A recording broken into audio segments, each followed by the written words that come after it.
तो last episode में हम लोगों ने देखा था कि क्यांसी अपने मास्टर के साथ एक डीमन ब्लड गुफा के अंदर जा रहा होता है, मगर उसका मास्टर उससे कहता है कि तुम फिलहाल क्यांसी बनकर जा रहे हो, मगर जब तुम वापस आओगे तो तुम एक डीमन एंसेस्टर बनकर आओगे। ये सुनने के बाद क्यांसी कहता है कि मैंने अपना बहुत ज्यादा टाइम जाया कर दिया है, मगर अब वक्त आ गया है कि मुझे थोड़ा सा सीरियस हो जाना चाहिए। ये कहते ही वो उस ब्लड गुफा के अंदर चला जाता है और यूलाओ बाहर खड़ा होकर उसका इंतजार करता है कि इतने में वहाँ पर वही लड़की आ जाती है जो कि यूलाओ से कहती है कि अच्छा तो तुम यहाँ पे छुपे हुए हो, मैं तो तुम्हें हर जगह तलाश कर रही थी। और फिर अगले सीन में हम लोग देखते हैं कि क्यांसी उसी गुफा के अंदर होता है और उसके चारों तरफ हमें बहुत ही ज्यादा ब्लड ओरा दिखाया जाता है जो कि उसके चारों तरफ रोटेट हो रहा था। और इस तरफ यूलाओ कहता है कि ज़ुयिन तुम्हारी एबिलिटी तो सच में बहुत ही लाजवाब है, तुम बहुत ही जल्दी किसी को भी ढूंढ लेती हो। मगर फिर दूसरी तरफ ज़ुयिन उससे कहती है कि हम दोनों ही एक दूसरे को बहुत ही अच्छे से जानते हैं, इसलिए तुम डरो मत, मैं तुम पे ज्यादा जुल्म नहीं करूंगी।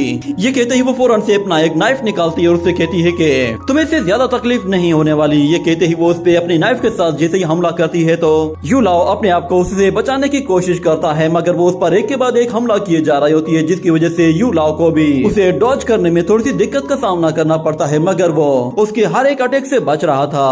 उससे कहता है कि जब क्यांसी को तुम्हारे बारे में पता चलेगा तो वो तुम्हें जान से मार देगा, इसलिए बाद में मुझे ब्लेम मत करना।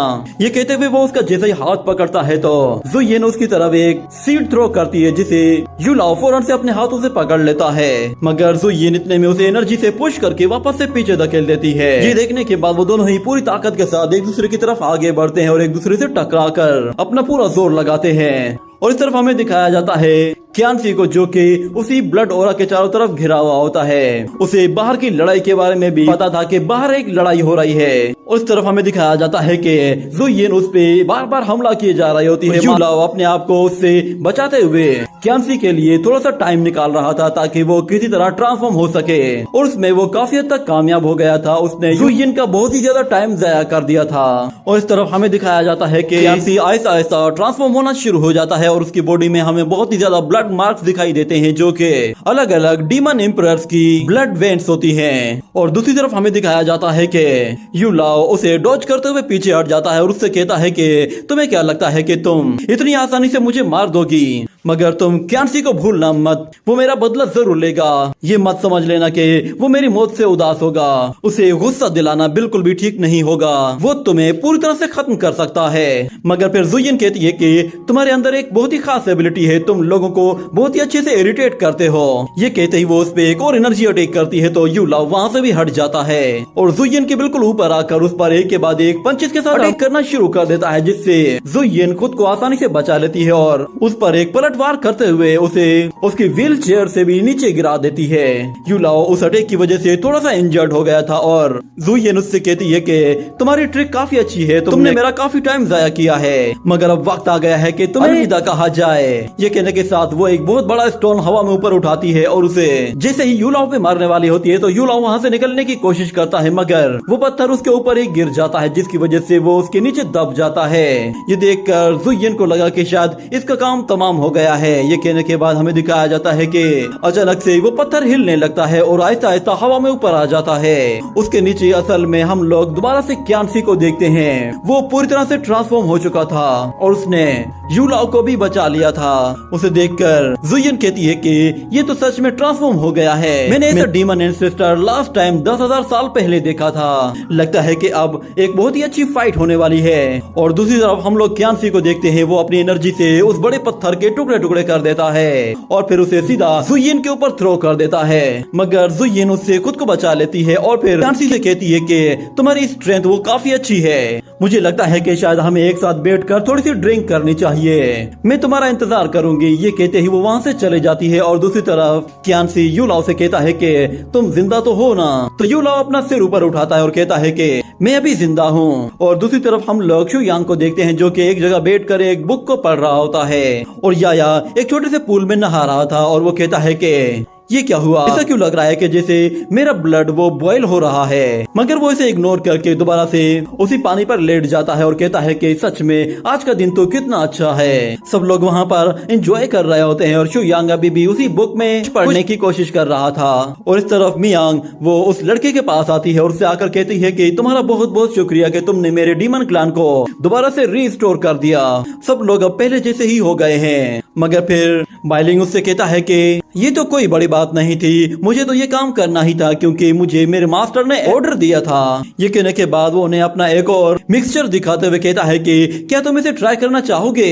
उस मिक्सचर को देखकर मियांग का फेस बिल्कुल अजीब सा हो जाता है। और दूसरी तरफ हम देखते हैं कि सानियान मास्टर के पास एक चाय लेकर आती है और उससे आकर कहती है कि मुझे खबर मिली है कि इस वक्त डीमंस और इमोर्टल्स बहुत ही खतरनाक जंग लड़ रहे हैं, जिसकी वजह से दोनों साइड से बहुत ही भारी नुकसान हुआ है। क्या हमें भी वहाँ जाना चाहिए? मगर शु यांग कहता है कि नहीं, इतनी जल्दी नहीं। सानियान कहती है कि मास्टर ये चाय इंपीरियल ड्यू से बनाई गई है जिसमें किसी तरह के भी प्रिटेंस को नहीं डाला गया। मगर इतने में याया फौरन से वहाँ पे आ जाता है और वो आकर कहता है कि मास्टर स्टडी कर रहे हैं, जरा पहले मुझे इस चाय को एक मरतबा चेक करके देख लेने दो।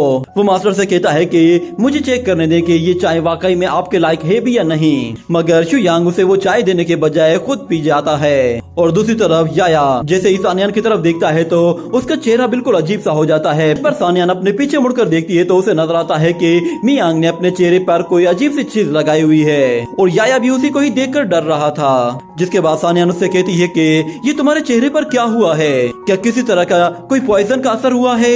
मगर मियांग उसे बताती है कि नहीं, ये असल में एक मड फेस मास्क है। इसे अपने चेहरे पर लगाने के बाद चेहरा बिल्कुल निखर जाता है और उसमें मौजूद हर एक चीज क्रिस्टल क्लियर हो जाती है और हमारा चेहरा वो बिल्कुल मॉइस्चराइज्ड हो जाएगा। तो इतने में बाइलिंग कहता है कि हाँ, ये वाकई में सच है, मैं तुम्हारे लिए भी मास्क लेकर आता हूँ। ये कहकर वो उसके लिए भी वैसा ही फेस मास्क लेकर आता है और कहता है कि मैंने ये अभी अभी ही डेवलप किया है, तुम्हें एक मरतबा इसे ट्राई करके देखना चाहिए। मैंने इसके अंदर बहुत सारे टियानशी सॉइल के स्पिरिचुअल हर्ब्स को डाला है। एक मरतबा इसे अपने चेहरे पर लगा लो, उसके बाद फिर देखना कि तुम्हारा चेहरा कितना सुंदर हो जाता है। और दूसरी तरफ मिया सानियान से कहती है कि सिस्टर तुम मेरे साथ आओ, मैं इसे तुम्हारे चेहरे पे लगाने में तुम्हारी मदद करती हूँ। और इस तरफ बाइलिंग वो याया की तरफ देखता है तो याया उससे कहता है कि ऐसा सोचना भी मत। ये कहते ही वो वहाँ से भागने की कोशिश करता है मगर बाइलिंग उसका पीछा नहीं छोड़ता। वो कहता है कि जरा एक मरतबा ट्राई करके तो देख लो।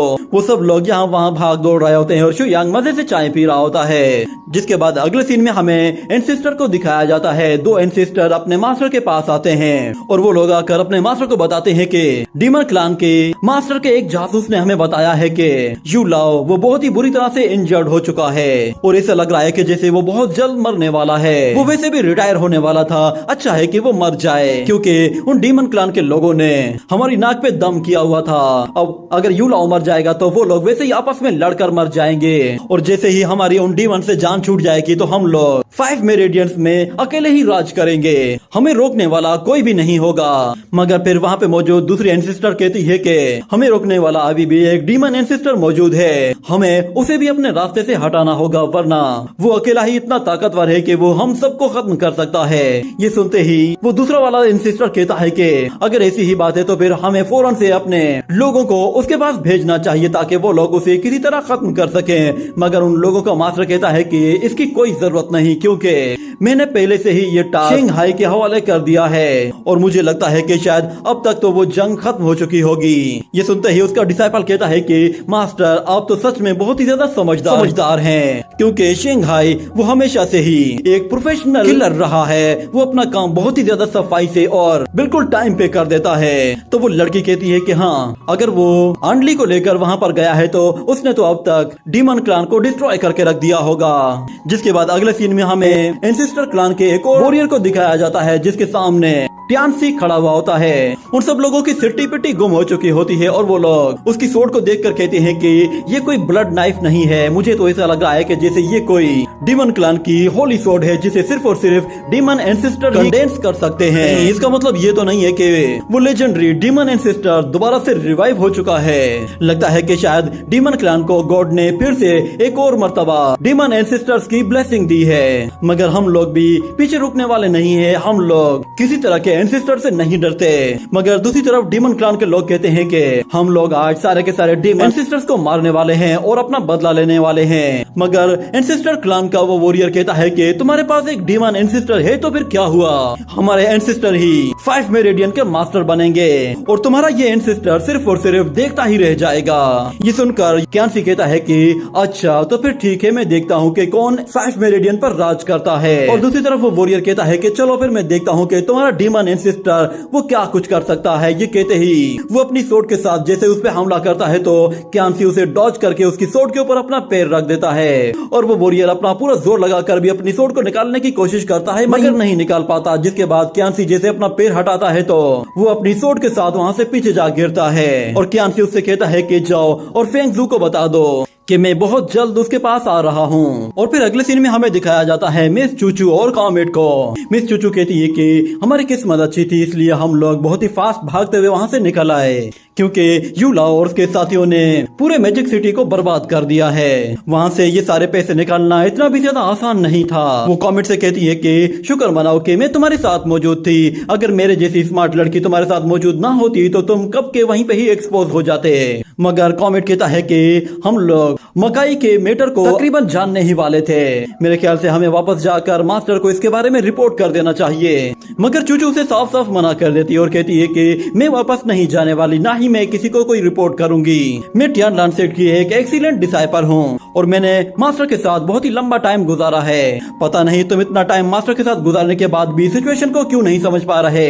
हमारे हाथ एक बहुत ही अच्छा मौका लगा है, इसलिए हमें यहाँ पे जरा सोच समझ के ही कदम उठाना चाहिए। हमारे लिए इस वक्त पैसे बनाने का ये सबसे अच्छा मौका है। मगर कॉमेट कहता है कि मुझे पैसे बनाने में कोई इंटरेस्ट नहीं है। पर चूचू से कहती है कि तुम्हें अगर कोई इंटरेस्ट नहीं है तो फिर क्या हुआ, तुम्हें क्या लगता है कि मास्टर को पैसों में कोई इंटरेस्ट नहीं। तो ये सोचकर कॉमेट कहता है कि हाँ, मास्टर को पैसों में इंटरेस्ट तो होगा। और वैसे तुम किस अपॉर्चुनिटी की बात कर रही थी, हम लोग किस तरह पैसे बना सकते हैं। तो मिस चूचू कहती है कि हम लोगों ने डीमन क्लैन के अंदर अपने बहुत सारे मैजिक कार्ड्स छुपाए हुए हैं और वैसे भी हमें उनके बहुत सारे सीक्रेट्स भी मालूम हैं। जिस पर कॉमेट कहता है कि हाँ, तो फिर इससे क्या होगा। तो चूचू कहती है कि तुम्हें क्या लगता है कि इमोर्टल्स को डीमन क्लैन के सीक्रेट जानने में कोई इंटरेस्ट नहीं होगा। मैं तुम्हें सच सच बता रही हूँ, अगर हम लोग डीमन क्लैन सीक्रेट्स जाकर इमोर्टल्स को बता दें तो उससे हमें ढेर सारे पैसे मिलेंगे। यूँ समझ लो कि हमारे दोनों हाथ घी में और सर कढ़ाई में होगा।